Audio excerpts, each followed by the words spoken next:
Hello viewers, आज हम discuss करेंगे सेल के बारे में। तो सेल की डेफिनेशन क्या है? The basic structural and functional unit of the body. अब स्ट्रक्चरल यूनिट ये कैसे है कि एक बॉडी जो होती है वो पूरे 100 ट्रिलियन सेल से बनी हुई होती है। अब 100 ट्रिलियन सेल्स कहाँ होते हैं? ये पूरी बॉडी के अंदर होते हैं।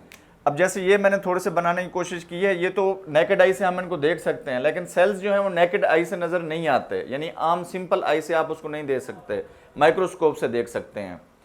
तो हम अगर इस एक सेल को लें यहाँ से, उसको माइक्रोस्कोपिकली देखें अगर, तो हमें कैसा नज़र आएगा वो सेल?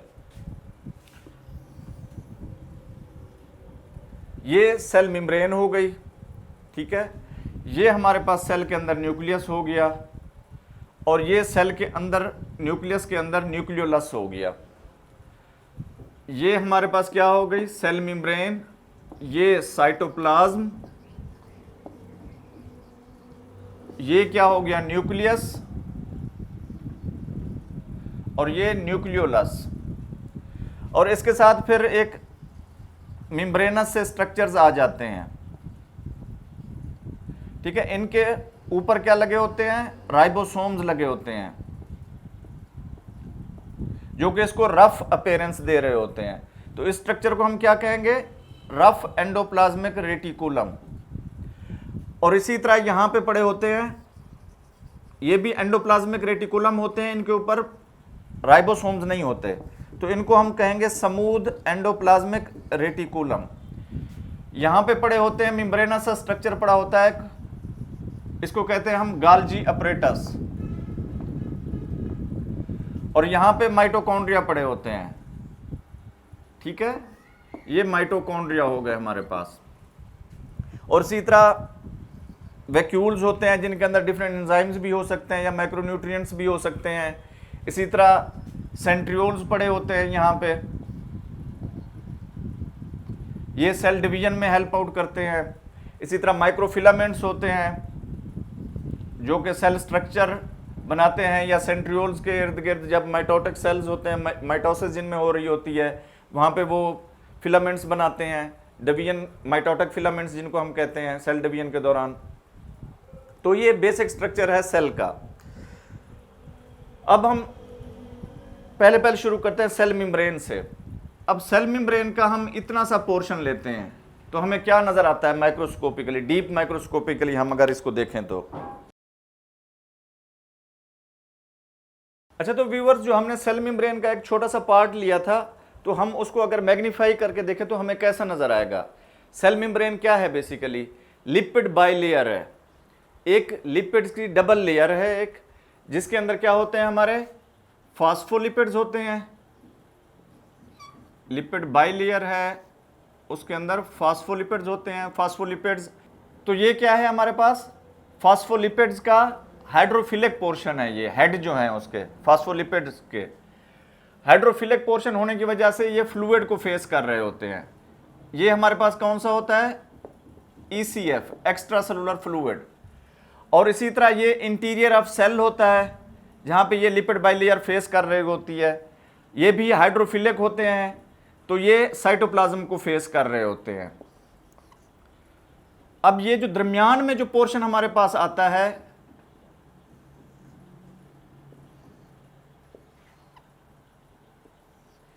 ये हाइड्रोफोबिक पोर्शन होता है, ठीक है। ये पोर्शन हाइड्रोफोबिक होता है, यानी कि फियरिंग फ्रॉम वाटर। तो ये इसलिए वाटर को फेस नहीं कर सकता। ये वाला पोर्शन हाइड्रोफिलिक पोर्शन ही सिर्फ वाटर को फेस करेगा। अब इसमें मैंने ये किंक क्यों दिया है? ये वाला जो किंक है, बेसिकली जो फास्फोलिपिड्स हैं उनके अंदर जब सैचुरेटेड फैटी एसिड्स हों तो वो स्ट्रेट लाइन बनाते हैं, एक ये जैसे स्ट्रेट लाइन है, ठीक है। लेकिन जब अनसैचुरेटेड फैटी एसिड उसके अंदर लगे हुए हों तो वो उसमें किंक पैदा करते हैं एक। अच्छा, अब इस फास्फोलिपिड के स्ट्रक्चर में अगर देखा जाए तो स्ट्रक्चर में क्या क्या चीजें होती हैं? ये जो हेड होता है फास्फोलिपिड का, इसके अंदर क्या होता है? एक तो होता है फास्फेटिडाइल कोलिन, एक स्ट्रक्चर होता है फास्फेटिडाइल कोलिन, और दूसरा एक स्ट्रक्चर होता है सफिंगोमाइलिन, ठीक है। जो हेड है फास्फोलिपिड्स का फास्फेटिडाइल कोलिन और सफिंगोमाइलिन से बना होता है, और जो इसकी टेल्स होती हैं वो किस चीज से बनी होती हैं? फास्फेटेडाइल एथेनोलामीन और फास्फेटेडाइल सीरीन से। चार चीजें मिलकर बनाती हैं फास्फोलिपिड को। हेड को बनाती हैं फास्फेटेडाइल कोलिन और सफिंगोमाइलिन। टेल को क्या बनाती हैं? फास्फेटेडाइल इथेनोलामीन और फास्फेटेडाइल सीरीन। अब इनके दरमियान क्या होता है प्रेजेंट? कोलेस्ट्रोल प्रेजेंट होता है। ठीक है, कोलेस्ट्रोल भी एक लिपिड्स की किस्म है जो कि इनके अंदर होता है। वो भी देखें कहां पे प्रेजेंट है? जो इसका हाइड्रोफोबिक पोर्शन है उसके अंदर प्रेजेंट है, यानी कि कोलेस्ट्रोल भी हाइड्रोफोबिक इन नेचर है। ठीक है, अब कोलेस्ट्रोल का फंक्शन क्या है यहां पे प्रेजेंट होने के लिए? ये स्ट्रेट रखता है, ये सेल मेम्ब्रेन को स्ट्रेट रखता है, यानी हार्ड करता है इसको। और इस जहां पे ये प्रेजेंट होता है वहां पे ये डिपेंड करता है सेल मेम्ब्रेन की परमिएबिलिटी, यानी जहां पे कोलेस्ट्रॉल ज्यादा होगा वहां पे लेस परमिएबल होगी सेल मेम्ब्रेन, जहां पे ये कोलेस्ट्रॉल कम होगा वहां से ज्यादा परमिएबल होगी सेल मेम्ब्रेन। अब ये हाइड्रोफिलिक और हाइड्रोफोबिक पोर्शन इस तरह क्यों है, यानी कि वाटर को फेस क्यों कर रहे हैं? अब अगर एक ड्रॉप पानी के अंदर ऑयल का डालें तो आपको लगेगा कि जी ऑयल ऊपर तैर रहा है, सतह के लेयर, वाटर लेयर के ऊपर तैर रहा है, उसके अंदर मिक्स नहीं हो रहा। उसकी वजह यह है कि ऑयल के अंदर हाइड्रोफिलिक हाइड्रोफोबिक प्रॉपर्टीज होती हैं। तो इसी वजह से ये यहां पे इस पोर्शन में रहता है, यानी कि यहां पे कोई फ्लूइड नहीं होता है, इस वजह से ये इस पोर्शन को ऑक्युपाई करता है। और ये वाला हाइड्रोफिलिक पोर्शन जो है ये इंट्रासेलुलर यानी कि साइटोप्लाज्म को फेस कर रहा होता है, और ये एक्स्ट्रा सेलुलर फ्लूइड को फेस कर रहा होता है। ये तो हो गई अरेंजमेंट फास्फोलिपिड्स की और कोलेस्ट्रोल की इसके अंदर। अब दो चीजें और होती हैं इसके अंदर, लिपिड बाइलेयर के अंदर। एक होती है प्रोटीन्स, दूसरा होता है कार्बोहाइड्रेट्स। अब प्रोटीन्स जो होती हैं वो दो किस्म की होती हैं इसके अंदर। एक को हम कहते हैं ट्रांसप्रोटीन या इंटेग्रल प्रोटीन, और दूसरी होती हैं पेरिफेरल प्रोटीन्स। ये मैं आपको पिक्टोग्राफिकली बताऊंगा कि ये कहां कहां पे प्रेजेंट होती हैं और इनके फंक्शंस क्या हैं। अब ये हमारे पास लिपिड बाइलेयर एक आ गई, ये इसकी टेल्स होगी फास्फोलिपिड्स की।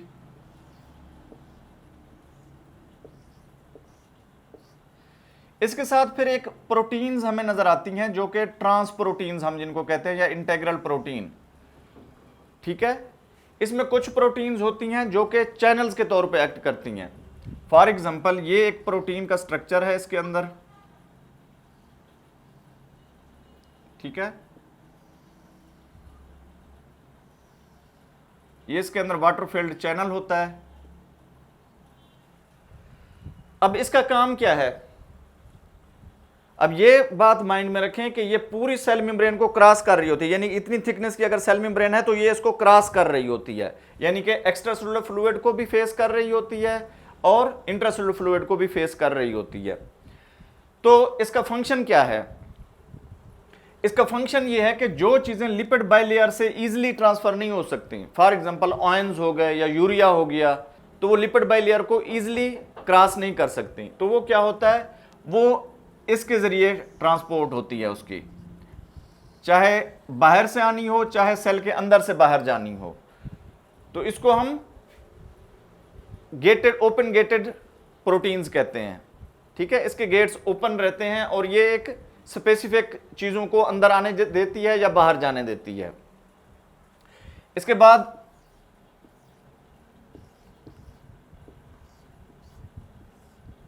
बाद एक और आ जाती हैं प्रोटीन्स। ठीक है, इनके ऊपर क्या होता है,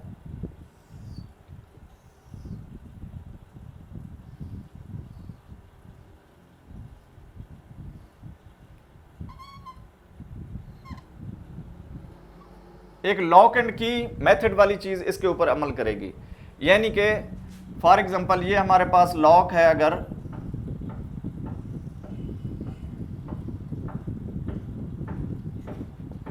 तो ये की होल है इसका, इसके अंदर जब हम की लगाते हैं तो ये ओपन होता है।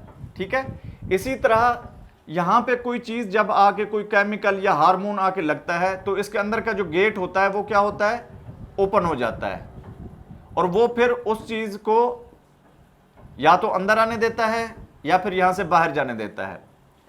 या फिर ये क्या करते हैं कि कोई भी लाइगैंड आके इसके ऊपर एक्ट करता है तो ये आगे जो पेरिफेरल प्रोटीन्स होती हैं उनको सिग्नल ट्रांसफर करता है। ठीक है, अब ये पेरिफेरल प्रोटीन्स क्या करती हैं, फिर सिग्नल यहां से लेके सेकंड मैसेंजर को भेज देती हैं। ठीक है, ये हमारे पास लाइगैंड या हार्मोन्स जो था क्या था, ये फर्स्ट मैसेंजर था, इसने आके इसके ऊपर एक्ट किया यानी कि लॉक को ओपन किया, तो उससे क्या हुआ, कन्फर्मेशनल चेंजेस हुई, और वो कन्फर्मेशनल चेंजेस शिफ्ट हुई पेरिफेरल प्रोटीन्स को जो वहां पे इसका स्पेसिफिक फंक्शन था, तो इसने क्या किया, वही इंफॉर्मेशन सेकंड मैसेंजर को भेज दी, जिससे आप आगे एक cascade of enzymatic reaction start हो जाता है। इसके बाद कौन सी होती हैं प्रोटीन्स, उनको हम कैरियर प्रोटीन्स कहते हैं।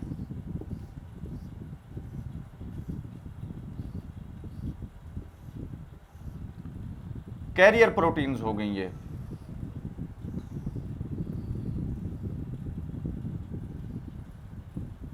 ये कैसे काम करती हैं, कोई स्पेसिफिक यानी कि ये होती तो स्पेसिफिक इनकी परमिएबिलिटी है, स्पेसिफिक कैरियर्स होती हैं ये। फॉर एग्जांपल यहां पे कोई एक टोकरी में मैं कहता हूं कि जी कोई चीज आ गई है, इसको हमने ट्रांसपोर्ट करना है यहां से।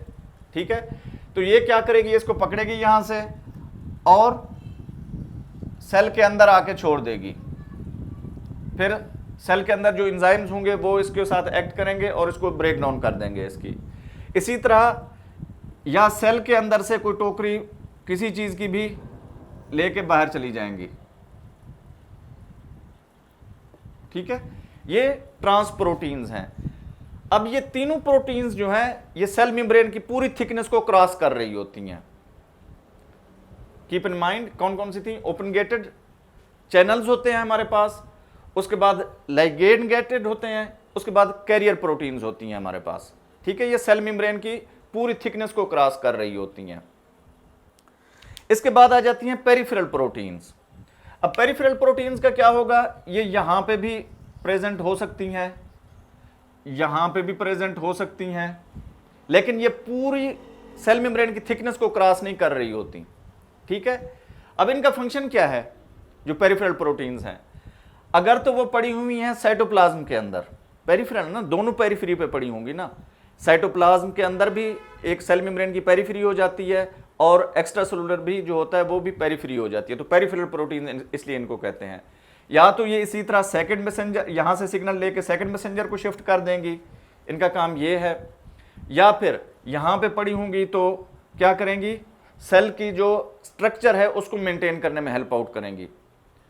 अब आपने देखा होगा, अक्सर इसकी एग्जांपल मैं आप लोगों को ऐसे दूंगा कि आपने देखा होगा रिवर के किनारे दरख्त लगे होते हैं, तो उन दरख्तों का क्या फंक्शन होता है, बेसिकली जो रिवर बैंक होता है उसको सपोर्ट करना होता है कि वहां से वो टूट ना जाए, रिवर बाहर ना चला जाए, वहां से स्ट्रीम लाइन में चलता रहे। इसी तरह ये भी सेल मेम्ब्रेन को क्या करती हैं, स्टेबलाइज करती हैं, सेल के स्ट्रक्चर को स्टेबलाइज करती हैं, जो पेरिफेरल प्रोटीन्स होती हैं। या फिर ये इसी तरह सेकंड मैसेंजर के तौर पे सेकंड मैसेंजर को अपने सिग्नल्स ट्रांसफर करती हैं। या फिर कुछ प्रोटीन्स हैं जो एंजाइम्स के तौर पे एक्ट करती हैं, या कुछ प्रोटीन्स होती हैं वो रिसेप्टर के तौर पे एक्ट करती हैं। ये सारी काम पेरिफेरल प्रोटीन्स के हैं, यानी कि रिसेप्टर के तौर पे एक्ट करना, एंजाइम के तौर पे एक्ट करना, सेल के स्ट्रक्चर को सपोर्ट करना और सिग्नल्स लेके सेकंड मैसेंजर जो सेकंड मैसेंजर है उसको सेंड कर देना है। अब हम डिस्कस करते हैं कि कार्बोहाइड्रेट्स कहां पे होते हैं सेल मेम्ब्रेन में। अब कार्बोहाइड्रेट्स मोइटी जो होती है वो या तो प्रोटीन्स के साथ लगी होती है, ठीक है, या फिर लिपिड्स के साथ, लिपिड बाइलेयर के जो लिपिड्स हैं वहां पे उनके साथ लगी होती है, तो इसको कहते हैं ग्लाइकोकैलिक्स। ठीक है, अब ग्लाइकोकैलिक्स के क्या फंक्शन हैं, एक तो फंक्शन उसका ये है कि वो नेगेटिवली चार्ज होता है। ठीक है, ग्लाइकोकैलिक्स नेगेटिवली चार्ज होता है, तो वो क्या करेगा, जो cell membrane whole cell membrane है उसको क्या कर देगा, नेगेटिवली चार्ज कर देगा। दूसरा क्या करेगा ग्लाइकोकैलिक्स, कि ये दूसरे सेल्स के साथ इसको, एक सेल को दूसरे सेल के साथ अटैच कर देगा। अब तीसरा फंक्शन इसका क्या है कि कुछ इम्यून रिएक्शंस में भी ये ग्लाइकोकैलिक्स कार्बोहाइड्रेट्स जो हैं हेल्प आउट करते हैं। और चौथा क्या है, जब ये इंटेग्रल प्रोटीन के साथ अटैच होते हैं तो रिसेप्टर के तौर पे एक्ट करते हैं। फॉर एग्जांपल, जब इंसुलिन आके लगती है रिसेप्टर को और कार्बोहाइड्रेट कंटेनिंग रिसेप्टर को, तो कन्फर्मेशनल चेंजेस होती हैं, जिससे आगे फिर कैस्केड्स ऑफ रिएक्शन स्टार्ट हो जाते हैं। अब पूरी सेल मेम्ब्रेन हमने तकरीबन कवर कर ली है। अब इसके फीचर क्या हैं? जो इसका फ्लूइड मोज़ाइक मॉडल है, इसको हम फ्लूइड मोज़ाइक मॉडल भी कहते हैं। वो क्यों कहते हैं? अब फ्लूइड मोज़ाइक क्या है? बेसिकली मोज़ाइक एक ऐसी चीज़ है जिसमें डिफरेंट चीज़ें आके एक ही पैटर्न के अंदर लगा दी जाएं उसके अंदर, ठीक है। फॉर एग्जांपल, ये एक स्ट्रक्चर है, इसके अंदर ये ब्लैक है, ये भी ब्लैक है, ये भी ब्लैक है, उसके बाद ये ब्लू है, ये भी ब्लू है और ये भी ब्लू है, उसके साथ ये वाला ग्रीन ऐड कर दिया जाए, यानी कि होमोजीनियसली अटैच्ड हों एक दूसरे के साथ। इसको हम मोज़ाइक कहते हैं। अब जो चीज़ें मैंने आपको बताई हैं कि इसमें फास्फोलिपिड्स भी हैं, इसमें प्रोटीन्स भी हैं, इसमें कार्बोहाइड्रेट्स भी हैं, इसमें कोलेस्ट्रोल भी है, ठीक है। तो ये सारी चीज़ें क्या बनाती हैं? एक फ्लूइड मोज़ाइक मॉडल बनाती हैं। अब ये फ्लूइड क्यों कहते हैं इसको? क्योंकि सेल मेम्ब्रेन के जो फास्फोलिपिड्स हैं वो सेल मेम्ब्रेन को फ्लूइडिटी प्रोवाइड करते हैं। यानी कि सेल मेम्ब्रेन के अंदर जो फास्फोलिपिड्स हैं वो एक जगह पे फिक्स नहीं रहते। Keep in mind, cell membrane के जो फास्फोलिपिड्स हैं वो एक जगह पे फिक्स नहीं रहते, वो मूव करते रहते हैं, ठीक है। इस वजह से इसको फ्लूइडिटी नेचर प्रोवाइड करते हैं सेल मेम्ब्रेन को। इस फ्लूइडिटी की वजह से सेल मेम्ब्रेन परमिएबल हो जाती है, ठीक है। अब जो अल्कोहल हो गई, ऑक्सीजन हो गई, कार्बन डाइऑक्साइड हो गई, ये तो ईजिली क्रॉस आउट कर जाते हैं सेल मेम्ब्रेन को, चूंकि ये फैट सॉल्युबल हैं, सब्सटेंसेस हैं, ये इजिली क्रॉस कर जाते हैं। अब दूसरा जो सेल मेम्ब्रेन का होता है, एक होता है एक्सोसाइटोसिस और एंडोसाइटोसिस, ठीक है। अब फॉर एग्जांपल एंडोसाइटोसिस में क्या होता है कि ये कोई चीज बाहर, फूड पार्टिकल एक पड़ा हुआ है,